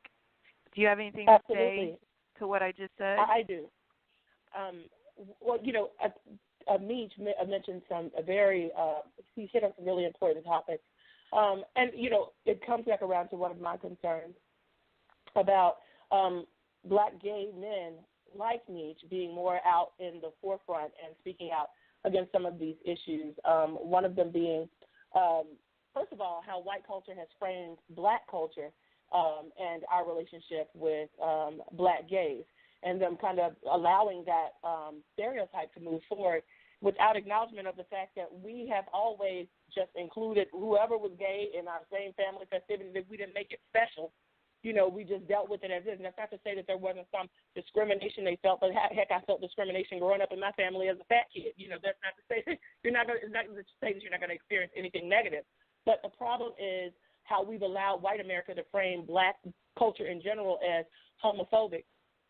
I think that's problematic, and I would like to take a look at that. Also, the fact that white culture has framed the conversation in a way that is counterproductive and does not allow a voice for so many gay people that are male and female, and that is steering it away from the correlation to sexual trauma, early childhood sexual trauma in so many people, and that is a reality that white gay culture will not allow to be spoken. So in the circles that I have and gay people that I've spoken with, there's absolutely a correlation there. It's not to say that everybody who identifies as gay has had some sexual trauma, but I think the vast majority have, and that's not allowed to be a part of the conversation. Instead, we're telling people, you can't talk about that part. Well, white culture is telling them you can't talk about that part. You just take on this identity and be happy with that and say that's what you were naturally born as, and that's not the reality for many people. So, yes, we should allow room for people who may naturally show up in that way, but there needs to at least be a conversation, some kind of gateway, some path for people who have experienced sexual trauma to be able to discuss that and have a path to healing out loud as part of the gay conversation, as part of our wider understanding of what gay culture is. It shouldn't be something that's whispered in private, and then out in public you're just saying, "Oh, no, I was born this way. You can't. You're born gay," for everybody, because that's not a reality. I'm going to challenge that, because what we have here, those are two separate conversations, in my opinion. Because what we have is sexual trauma, and that is a crime. That there is a crime. I don't want nobody to get that twisted. I don't want nobody to think that that's a rite of passage. That there is a crime. Okay? Now, for those who are dealing with orientation is something that you are born with, because no one knows why they are attracted to something. You just know that you are. That there is innate. What happens is that it's when you start to act on it is when it becomes the quote-unquote choice. Now, for those who have been sexually traumatized, I'm going to say something very controversial, and I've said this a long time. What happens? The body is designed to respond to sexual stimulus. When the body is touched much too early before the mind understands what is going on with the body, it then becomes a problem because children start to act out because of how they were touched, what they were touched, and how it is. That there is what, quote unquote, normalizes them, because if they were touched this way by a same gender person, then they expect to be touched that way by a same gender person all the time, because that becomes the quote unquote the training, the turning out, the this, that, and the other. But what we know is that the body is designed to respond to sexual stimulus. What happens is that as the child gets older, as we heard, most of the time it's not done in a way that is cruel and hurtful or whatever. It's done in a loving and a touching way to where it is liked and it is adored. Okay? So now the child, what the confusion is because if I get touched this way by a man, if I get touched this way by a woman, I'm a boy, I'm supposed to like girls, but I like the way this boy did it too. Then that's where a lot of the confusion comes into play, because the mind was not ready to accept sexual touch. Okay? And the problem that I have is that, go ahead, I'm sorry. No, well, those are parts of the conversation that we got to have, because we end up ignoring that element, and we want to villainize the person immediately, and we don't take into account what the child is going through. And we know kids are resilient. We know that they bounce back very quickly and carry it on. At the same time, we have to pay attention to their behavior, because children will act out in ways that says something is wrong and they have to deal with something. And oftentimes, those things get ignored. Yes. And the conversation about sexual trauma is so important, because it's not just limited to the gay community. It is an epidemic in our society, in our culture. Exactly. And that does stem from slavery. It stems from abuse, the cycle of abuse that has not stopped, and it is epidemic levels. But the problem is within gay culture, it's okay for straight people, and we still struggle with it. Straight people still struggle with having that discussion. But it's been almost banned to talk about it for gay people. That is problematic. What are they supposed to do with that trauma? Why can't they explore? Problematic because oftentimes we have what the judge was saying before about the man and stuff being the protector. See, when folks don't want to address that issue because they feel as though they wasn't there to protect their child, they wasn't there to understand. You see what I'm saying? We go into their whole self-defeatist purpose as to, oh my God, I let this happen to my baby. Then we become mad at the world, and then we want to go blow up everything and carry it on, when we have to deal with what happened now. I had to sit down there and tell that to my father, because me coming out, I started having feelings about being attracted to boys as early as 10 that I can remember. Okay, and I was like, okay, something is not right. Now, mind you, I got turned out by my babysitter when I was 8. My babysitter was female. So I've done everything I need to do with a woman, honey, except for have a baby. Okay, I've done everything. If you think about it, I've done it with her. Valerie turned me out. Okay, so with that, okay, let's wait, Big Meech, let's make that clear that was Valerie, the babysitter. Oh, yeah, let's make that clear. Make that very, very clear. This is why. You know what? I'm sorry. Girl, I didn't make that correlation until you just said it. I'm sorry. Yeah, let's make that clear. Okay, I'm sorry, baby. That's funny. But anyway, nonetheless, the whole coming out thing. I didn't tell my father till I was 22. So I came out when I was 16. Well, finally, when I told folks, I came out verbally at 16. But I had my first boyfriend at 12. Okay, so that there is there's a lot of the discussion. When I did have a couple of sexual abuse instances that happened to me. I was assaulted by a cousin, And then I had a sexual experimentation with a cousin. And I say sexual experimentation because we were both looking at my dad's porno, and then it led up to an experimentation kind of thing. And I remember getting a whooping for that. I got my ass whooped for that, okay? Right. And because that was supposed to be wrong and this, that, and the other. So the conversations, we don't have those because, as you see how I just laid out a couple of things, because parents end up, oh my God, themselves, and then they internalize them. So my question to the panel is, should we have more of a conversation that lends itself to something more therapeutic versus an agenda? Which direction are we going? So I want to make sure that the message is clear. For me, I would say therapeutic because I would have to say therapeutic because what ends up happening is that life is a journey. Everybody is on an independent journey.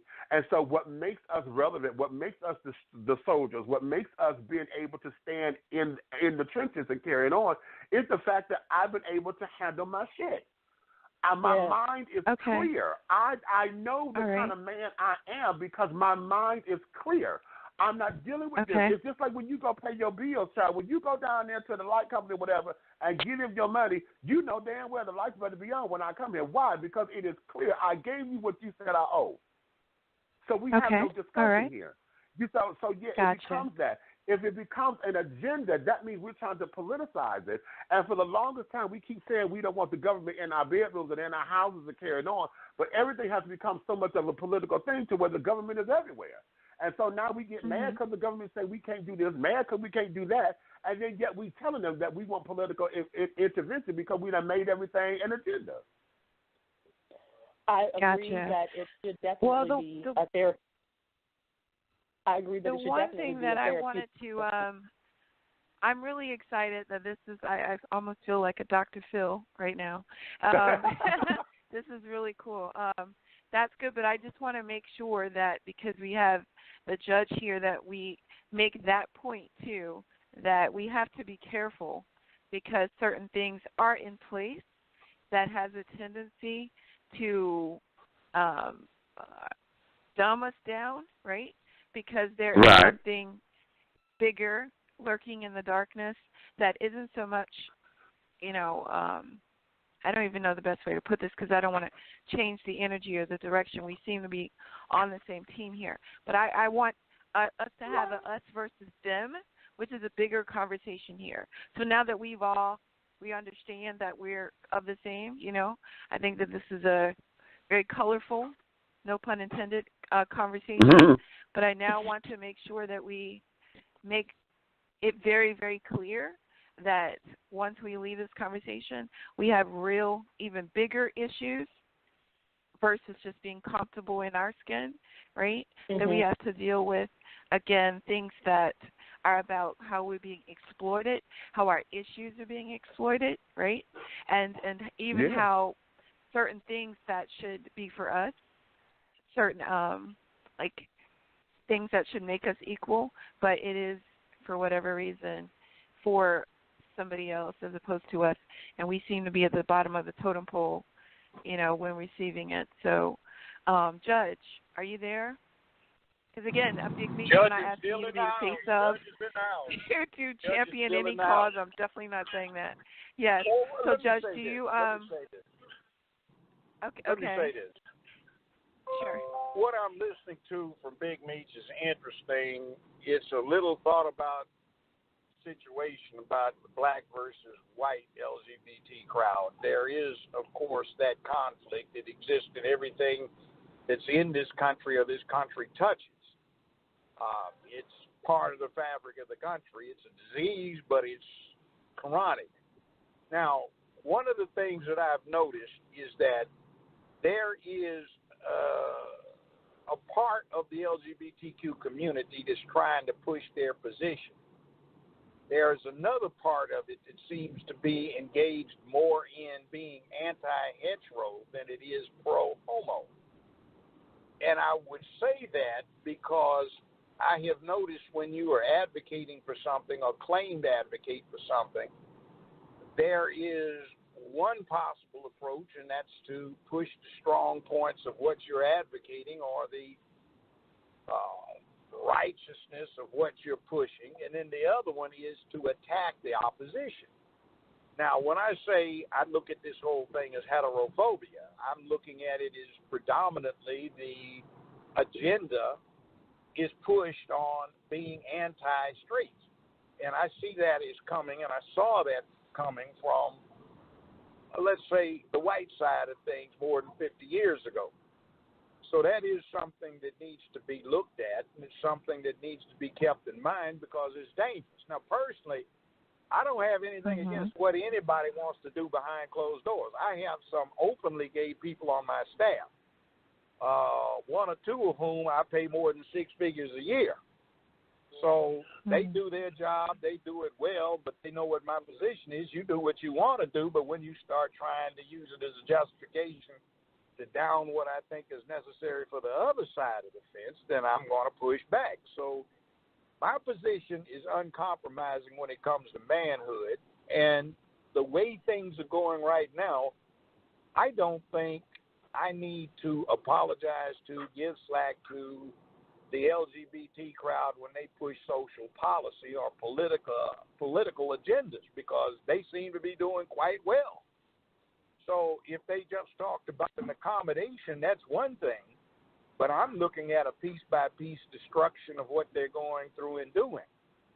Now, if you look at history, I get something out of it that's concerning me about the LGBTQ movement right now. Back in the early 60s, mid-60s, black people were so deep off into self-hatred because of what they saw of the white world in the mainstream press, motion picture, and television industry. We hated ourselves. We thought we were inferior. So we jumped off into this thing of I'm black and I'm proud, black pride, and a lot of us got a handle on it and said, I'm okay, I'm different, but I'm okay. You know, it's like equality is not whether I'm the equal of somebody, I have equal value to somebody because I'm not the same. But I look at what's going on in the LGBT world right now, and it looks to me that they've fallen into this trap that black folk did 55, 60 years ago, which is self-hatred, which is not a good thing. In other words, you don't like what you are, so certain members of that community try to change what they are to reflect what is more mainstream. Bruce wants to become a woman, that's easier, or a woman wants to shave her head and wear bib overalls, plaid shirt, and work boots and become male. But then you got lipstick lesbians and you got macho guys running around with beards looking like Hell's Angels. So, I mean, it all depends. It's not a uniform agenda. But I'm looking at a uniform cause here, which is I'm alarmed at my age at what has happened to masculinity and what the cost of that have been. In other words, we've got a breakdown in our social order just because it's not be what you ought to be what you should be, but be what you want to be and what you can be. And anybody can be a fool or anybody can exercise license instead of responsible application and usage of rights. So it's kind of like Eisenhower said, when a culture becomes so in love with its privileges that it forgets what it takes to gain and earn those privileges, it's in trouble. And that's where I'm kind of coming from, especially from the black position. So with that in mind, it's been an interesting discussion. Yes, it has. And Meach, I want to apologize to you because I think I put you in a hot seat because I almost... No, I'm good, I learned honey. something today. But no, I learned something today about the difference. And see, that's why it's important for us to communicate because unlike the judge, I don't have, and not by choice, not that I don't, I don't know a lot of gay people. And that's not because I don't love everybody. I just don't know the life or the lifestyle. And I heard a lot of gay people hate that word. I don't know what a lifestyle is. It's just something I picked up. Right. It's so a I culture. apologize for that too. Exactly. So I just want to say to you what I think that we understand here today, and I'm grateful that we had this conversation, is that there is something bigger that needs to be addressed, and it isn't so much, it's definitely not a gay thing. It is a thing that someone behind the scenes is using it to legalize certain things, to legalize certain other things. You know what I mean? So I think that that's what we accomplished today, and we didn't start out that way, and I apologize for that, because that was what I had in my mind to accomplish, and I'm glad that you were able to express yourself and do that, because I'm just so used to diehard feminists, diehard gays, and they're like, look, if you're not going to do me, if you're not going to, you know what I'm saying? Like, I'm so used to the rah, aggressive, and that's that a part you just of come it. out combative, and we don't, exactly. we're not always fair, and I apologize for that. That addresses what Your Honor is explaining, because I have to agree with him. We are. Isn't it diabolical that the section of children who say celebrate diversity, because the rainbow flag doesn't mean gay, it means diversity. Okay, it's supposed to stand for we represent and celebrate everything because we are all different. That's why the rainbow is there. Each color represents something. It says celebrate diversity. That's what the flag is. But isn't it diabolical that I want to say something to you. In the spirit of a Farrakhan right now, who is being banned for, maybe that's not Facebook, a good example, because I don't know enough about it. But okay, here's what I'm saying. I have a problem with people saying, because you feel a certain way, I can attack you a certain way, right? So I can take away your privileges because you said X, Y, Z. I can take away Oscars. You hosting an Oscar because you said X, Y, Z. You jokingly said something about. That's when I have a problem with it, because I'm not allowed to be me. I'm not allowed to express myself, but you're allowed to express yourself. And because you're part of a bigger community, then you're able to shut me down. I'll lose a job. I'll do this. I'll lose certain privileges. That's the conversation I have a problem want with to that have, too. because that's got to stop. And see, you're not the Big Meech in all love. You're not the person I need to talk to, because you're the warm and fuzzy, and you're the good. Right. You know what I'm saying? Like, so yeah. And that's why these conversations are important. I guess move into calls on that note. Because say what you got to say, and I'm going to open up a line after you. Okay, because I'm the person who I am. See, I get in trouble with a lot of LGBT folks because they feel as though I'm supposed to champion all of it, and it's like, no, baby, because see, we are wrong for doing that. How dare us? That there was the most ridiculous thing of jokes and stuff that went on for years past. I said, what they gonna do? Are they going to exhume Bernie Mac? Are they going to go back after all of the folks from back in the day who said something off color or whatever? Comedians are just that. They're going to say something off color all the time. Now, you may not like it, so you say you don't like it and move on. But a lot of this about shutting stuff down, I said that at the beginning of this thing, that this whole thing, the way that we have now where no one can have an opinion and everybody got to feel as though they're guarded, started from the white lesbian couple who could not get their cake done from the cake baker. And that started this entire movement of everything being hate speech, everything being this, everything being that. And I disagree with that wholeheartedly, because we have a number of LGBT bakers that carry on. I'm like, why don't you go to the gay baker? This is what we do. Ain't that the stereotype? That we all party and disco like to carry on. We know how to cook and shine and all. Child, that's what the stereotypes are. Why didn't you go to the gay baker?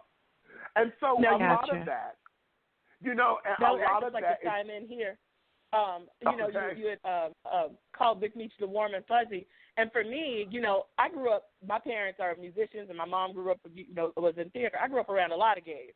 And for me, Big Meech represents what black gay culture had always been to me. We just don't have the microphone enough, and that's the problem to me. Right. That's good. Let's open up a few lines. I think we got time for maybe one or two calls. I apologize. There are a lot of hands up, but I can't open up all the lines. But I do appreciate everybody who called in today. But we're just gonna try and start with let's see, 818-613-818-613. Your line is open. You're live, and then I'm gonna go to 202-210. So starting with 818-613. Welcome to the show. Hey, this is Philo the Great. How's everyone doing? The whole panel, everyone, Judge, Big Meech, Christine, Valerie. How y'all doing? Hey, how are you? All that's groovy, baby. I'm good. I must say this. I'm a little disappointed because I thought it was going to be Ratchet the Judge and Big Meech going back and forth, cussing each other out, but I am delighted at the same time. I'm delighted because at first I was looking for a thought. My perception was that the judge going to give it to Big Meech. The judge going to let him have it about this manhood. But now listening to it, I'm delighted that the judge was able to listen to Big Meech. Big Meech was able to listen to the judge. Then you added a balancer with Miss Christine. I believe her name is Christina. You added a balance right there. And Valerie even made a point where she said, I feel like Dr. Field. Why? Because it was actually like solution-based. This was a solution-based conversation from two different worlds. It was a proud black moment that we can't all get along. And if anybody listening does not agree with that, then you really don't want change for our culture, whether you are homophobe or hetero, whether you are homosexual or heterosexual. You do not want change for our race, because listening to this, like I said, my perception was I'm diehard Judge Joe Brown, for real, manhood, because I believe in manhood, but I did not know that Big Meech says, hey, I'm with you too, Judge. We do need manhood, but don't knock me for who I am. And it's good that the judge can see and relate to Big Meech and say, hey, buddy, I ain't got no problem with you. You are free to be who you are, to the point I even got openly gay people on my staff that I pay very well. You know what I'm saying? So we need to have more of these conversations. And two things before I go, because I want to turn over to somebody else. Number one, I believe that we as a black race need to talk more about gayness, because we all have had a gay cousin, somebody growing up we knew that wasn't like us or whatever, and instead of disassociating yourself from that person, you need to embrace the person and find out, hey, why they like that. Get to know them, because at the end of the day, that's your family, that's your blood, and that's something you can never change. That's number one. And number two, I do believe it is a gay agenda going on by the higher power with the media, because nowadays, if you look at the shows that come on during prime time, even take it down to commercials. I seen a Doritos commercial where one of the guys put his finger in the dude's mouth to lick the cheese off his finger. So with these type things going on, I do believe it is a gay agenda going on by the higher powers through the media, and it has become more homo to the point where hetero people are scared to say the wrong things, like Valerie mentioned, and being losing jobs, because if we look at it today, Hollywood is ran by the LGBT community, and a lot of these jobs that you work on, these corporate, these Fortune 500 companies, the head of these companies are LGBT too. So I believe this is groundbreaking. I believe this is like one of the first steps for us as a race to deal with this, and if we don't do it ourselves, white America ain't going to do it for us.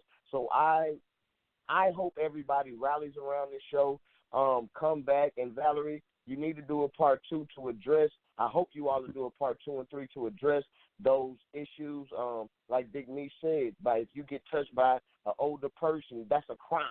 And he let that be known. He don't condone that, that's a crime. So that's part 2. We need to talk about that, what to do if somebody's taking you, because at that moment you don't have a choice. Like Big Meech said, your body responds to being touched because it's a body.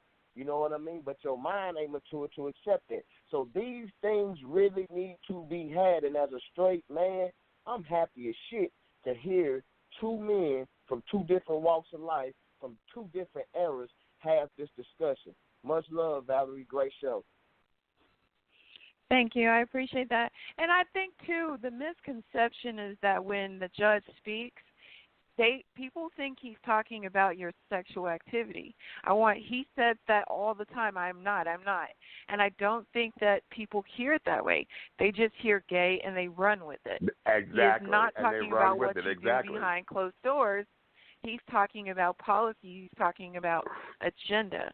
So I definitely want to make that clear, and I think maybe we should make a T-shirt or a poster or a banner or a commercial or something, to state such. Because, that's where I thought this conversation was going to go today, and that's why I think a lot of people were tuning in, because they wanted to hear that conversation, because I think that's what a lot of people think.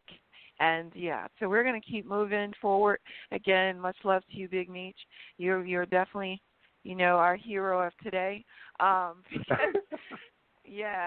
I promise you, I bet a lot of hands are up because they expected something else. 202-210-202-210.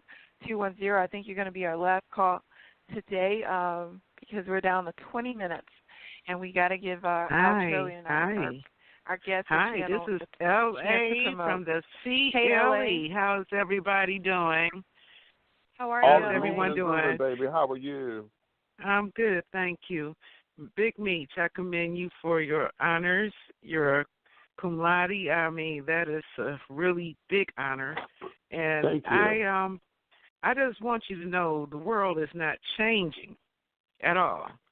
But I do see a group of people trying to make the world change to their conformities or whatever their way of life is, when we're all saying in this conversation we need to be able to get along. There are two different things. And then I hear you say, I heard you earlier saying a lot about the most atrocious things about the way men behaviors are. And it just made me wonder whether or not, is this the reason why you're gay? Do you don't want to identify with a male status? And if you could, would you go back to a male status? Because we need men in the world.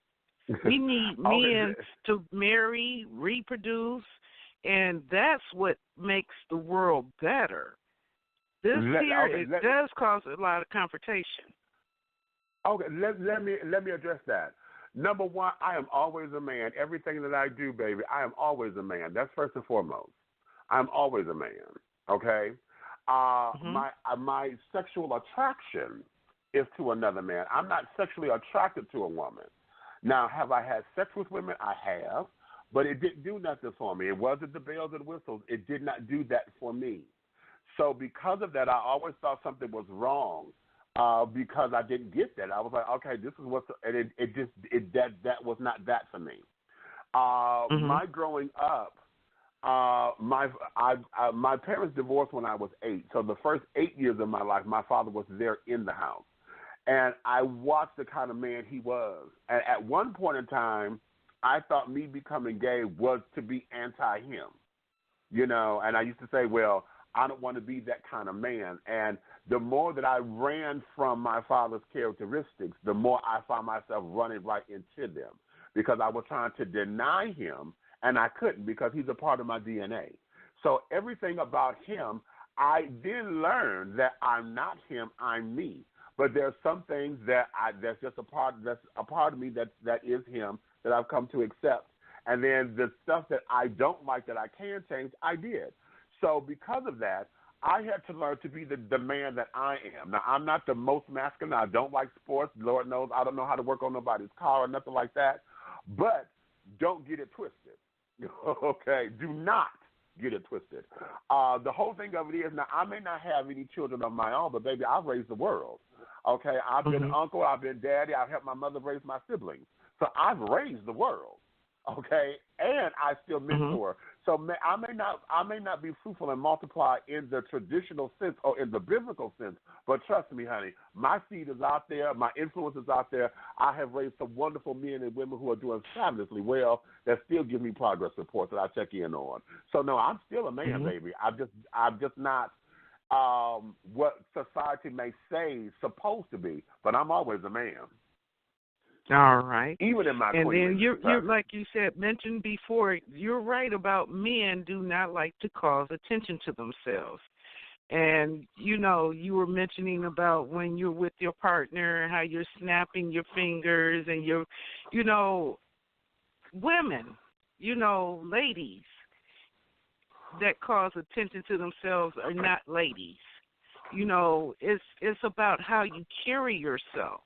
So exactly. That degree is another thing in being in the gay life where, you know, I've heard them called flaming gays. I've heard them flamboyant gays. I've heard quite a few different things. And then I also know that children have curiosities, and you said you had your first boyfriend at 12, but you allowed that to rule your mind and your flesh. You've given in to something that, yes, the Bible says men do not lay down with men, women do not lay down with women. And you allowed your flesh to, how do you feel in a godly form that this is even justifiable? I'm going to say it like this, and I'm gonna leave it here because this can become a whole nother thing. Because one of the things about spirituality and scripture and religion is that it's very subjective. And I believe this: God cannot create that what God is not. So if it exists, it's because God said it is, because God is that. So just like if God created everything, that means God is gay, God is the devil, God is the roach, God is the fly, God is the mosquito, God is that tree. If God created everything, then that means God is that too. So that's how I contend myself. Well, the Bible says God give you free will. And please do not mistake that as God is all of that in himself. He is not like man that he should lie, and he has given you free will. And if you choose to go the wrong way, there's a way in a man that thinks is right, but it only leads to death. Baby, and then you're coming into your. This is why all this is I have the belief. Everybody else has an opinion, but I have a belief. And that's why it's subjective, because beliefs and opinions are one and the same. It's how you govern yourself. And so because of that, I have reconciled with that. And just like I can't tell your story about what God means to you, you can't tell mine. So because of that, you don't know who God is to me and what I call God or whatever, and you don't understand what my journey is. That's why it's subjective, baby. So what I have reconciled with the God of my understanding and my higher power is where I am today. So, and I say this: if God created everything, then what part of exclusive is not inclusive?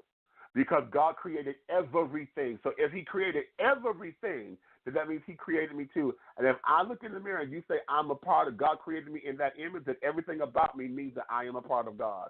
So that's how we reconcile it, and that's how we move forward. Your belief is how you govern yourself, sweetie. I can't question that. I'm not going to come against it, and I don't want you to come against me trying to make it seem as though your belief is fact. It is how you govern yourself. It is fact. My belief is fact, but it's not saying that I hate you. I hate the sin. I didn't hear hate. I'm not hearing That's what hate, I'm baby. saying. I'm not saying that I hate you. I hate the sin. I don't hear that at all. Right. I don't hear that at all. What I'm saying is where you stand and how you believe God to be, that there is your belief, sweetie, and I can't come against that. But at the same time, of me not coming against you, you don't know what my belief is, honey, because you don't know the hell that I've been through. Nobody knows the cost of the oil in this alabaster box over here for this 6'4", 350-pound black gay man. You don't know the cost of the oil in this box. So don't do it. Don't do it. Just know that the same God that you serve, I may call it another name, but just know that God and I are one. All right. Thank you, Valerie. I also want to, you're very welcome. I also think, too, Meach in LA, what happens quite often is, I think because I'm just going to speak the language of 2019. One thing that is happening is we misconstrue what natural, normal feeling between two people versus an agenda that's being pushed on us. I think that if they would leave people alone and allow them to love the way that they love, using the language that they have, whatever the language they develop, we'd be in a better place. versus that's good. teaching it a certain way. Do you know what I mean? To where you're I like, like look, that. let's not use gender. Let's not, you know what I'm saying? Where you know clearly that they have yes, a I reason like that. for that. And just let people like and love on who they like and let things just happen naturally. So then when it happens naturally, then you can deal with you and whatever accordingly. And like you said, we'll all have our own stories instead of somebody else giving us the story that we should live, and then it becomes a lie. Because if you tell me how and who to love and who to sleep with and what is normal, then it's going to be abnormal to me because it doesn't feel right. So if I was a gay woman and you say, oh, no, it's normal for you to be with a man, and I said, no, I don't feel that way, or if you know what I'm saying, anything, they need to just let it be, but they're not. So that there lies the problem. Officer, thank you, L.A. and Meach for that. Appreciate that, but this is definitely very, very, very in. I checked in with Ali, and he was very quiet. But I also, too, we have Officer Mason in the building, Judge Joe Brown's son. He's always part of the panel, so I always have to show him love. Thank you again to everybody who is on the board. Appreciate you guys so much. I see Maurice Duncan hanging out in the background. I am so sorry I don't know all numbers. I definitely apologize, and I'll keep apologizing profusely because I'm getting better at learning people's numbers, but I'm just as dumb as my smart iPhone has conditioned me to be, so I don't know numbers, right? Okay, so it is smart, and I am dumb, so I apologize. But welcome, Stan Mason, to the show. I do know you are 254. You're one of the only ones, praise God. I wish people would stop calling under the same area code, then I would know who they are. But 254-723, welcome to the show. Hi, Val.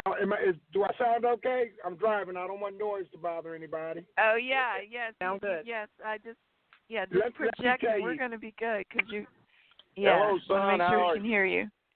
Fine, I'll tell you, this show was off the chain. You know, Big Meech said something last week that I did like because he was one of the – now, my wife's a hairstylist, so she deals with a lot of gay men all the time, but he said something last week that resonated with me that I'd never heard a gay man say, and that's he divided the LGBTQ agenda and said that there is an agenda, who puts it out, and that blacks within that culture even sometimes are subdivided. I applaud that. I'd never heard that, and I loved it. And I also like the way you put out the way the judge feels and what he talks about.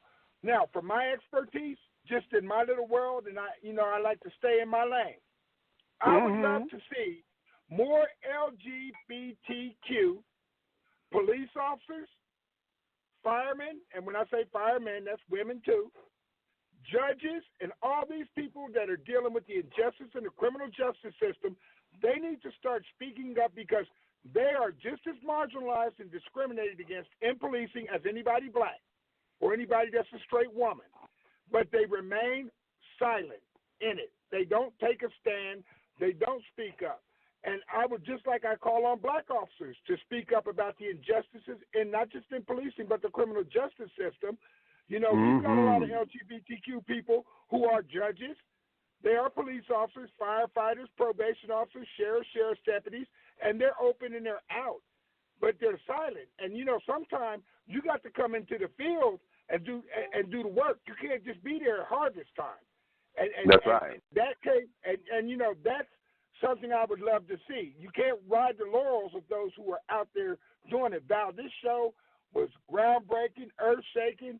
You know, Big Meech lit it up. Judge is going to be judge. Pop, bring it real. And I love the way a constructive conversation comes together when people listen to each other instead of being diametrically opposed and waiting only for their turn to talk and not knowing what to talk about.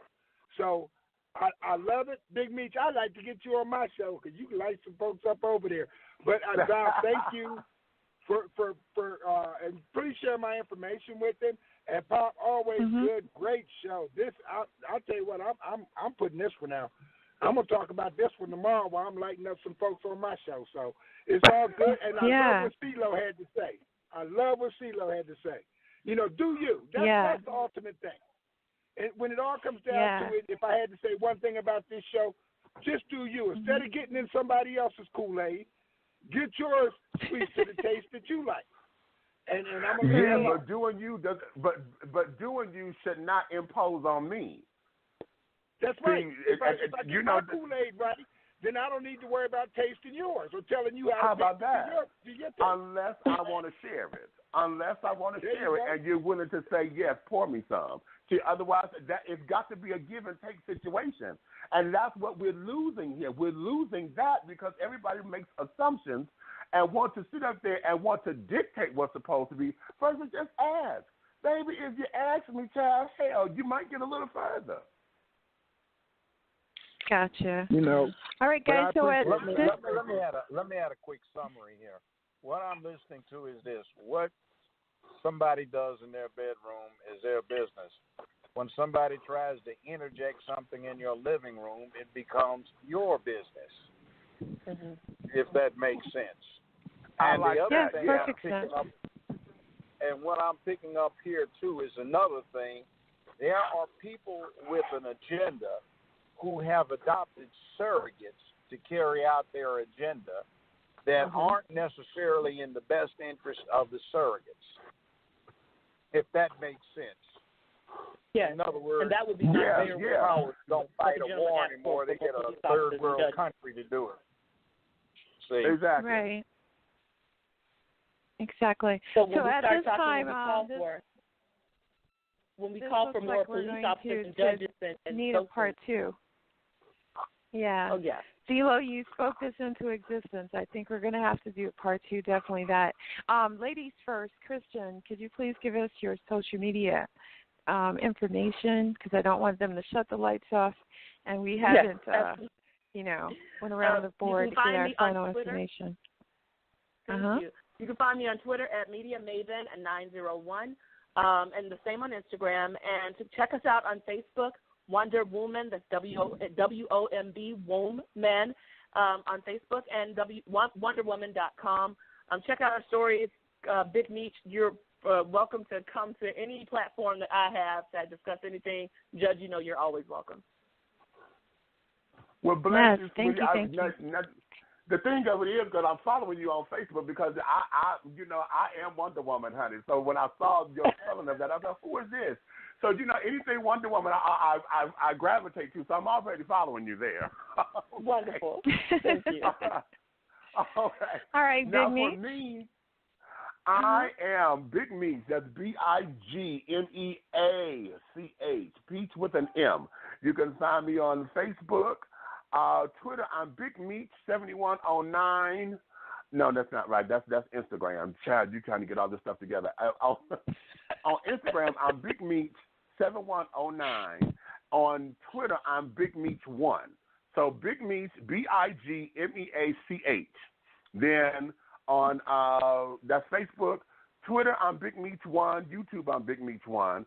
And then on Instagram, I'm Big Meech 7109. And then if go on and say fails, that phrase that makes me laugh. Which one? I am everything, and everything is me. Yes, honey, because I am everything, and everything is me. Okay, and if all else fails, I promise you, when I first heard you website. say that, I swear I thought you heard I thought I heard you say, I am everything, and everything is Meech. I thought that's what you said. Okay. That's why I was laughing, because I was like, is he that narcissistic? I could not wait to hear what you were going to say after that, because I was like, what? Okay. But, yeah, I am all of the above. You are a party and in a bag, and I appreciate your energy. Bless I definitely you, appreciate your energy as well as your honesty. And to you and Christian, I definitely applaud you. Thank you for being brave enough to stop by this House of Insanity. I appreciate you guys so much. So real quick, Philo in LA, you guys and Stan, real quick, we are down to the last 4 minutes, and I want to make sure we give the judge the final word of the day. So we got to reserve the last 2 minutes for him. But can you guys quickly give us your social?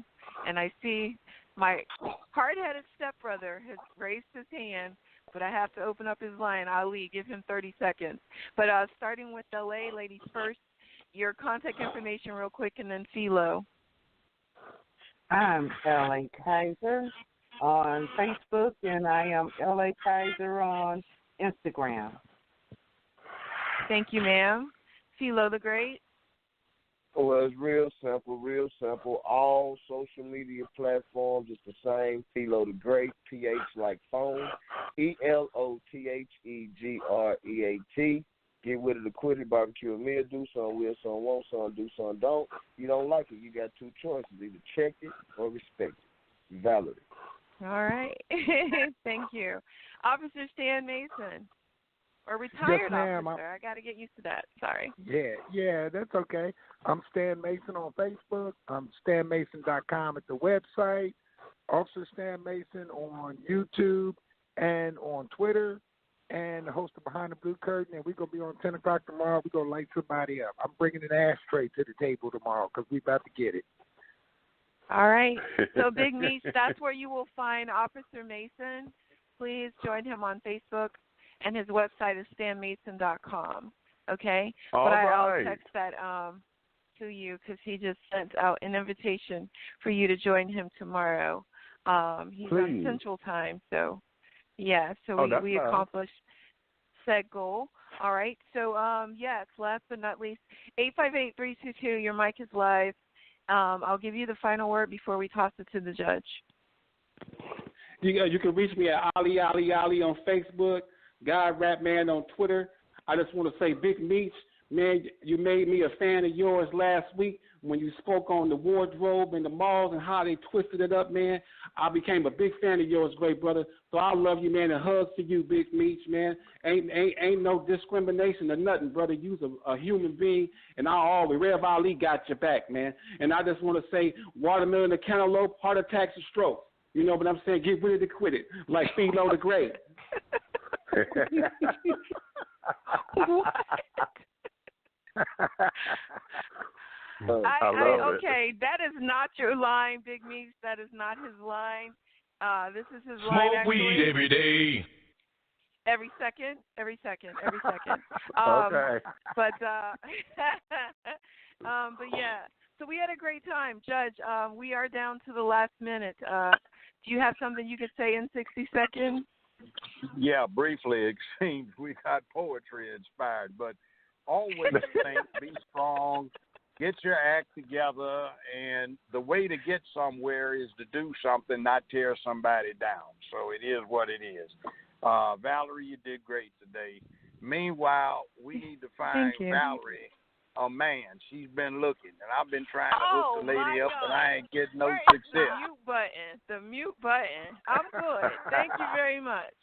All right, so anyway, I am Valerie Denise Jones at ValerieDeniseJones.com, 929-477-1167, 929-477-1167. We're here every Friday at 4 p.m. Eastern Standard Time. Every Friday, 4 p.m. Eastern Standard Time. Also on Tuesdays. I do a show with Philo the Great, and we have a show modeled after Celebrity Talk.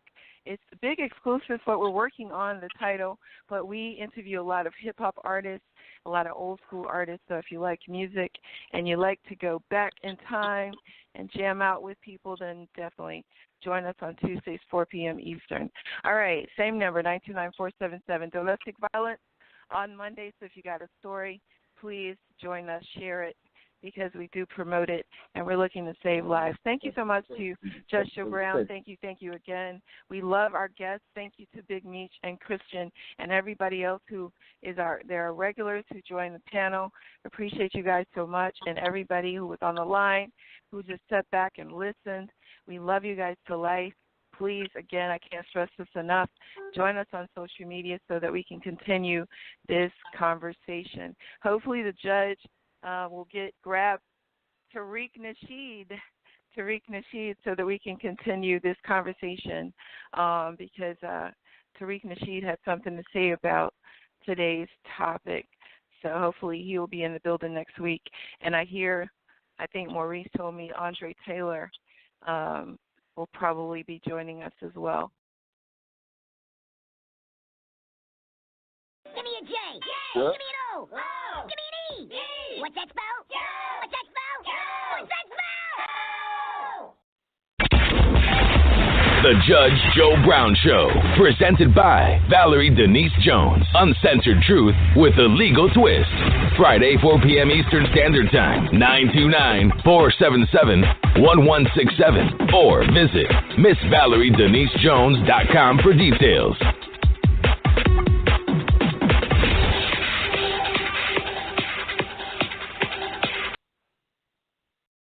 Okay, good night.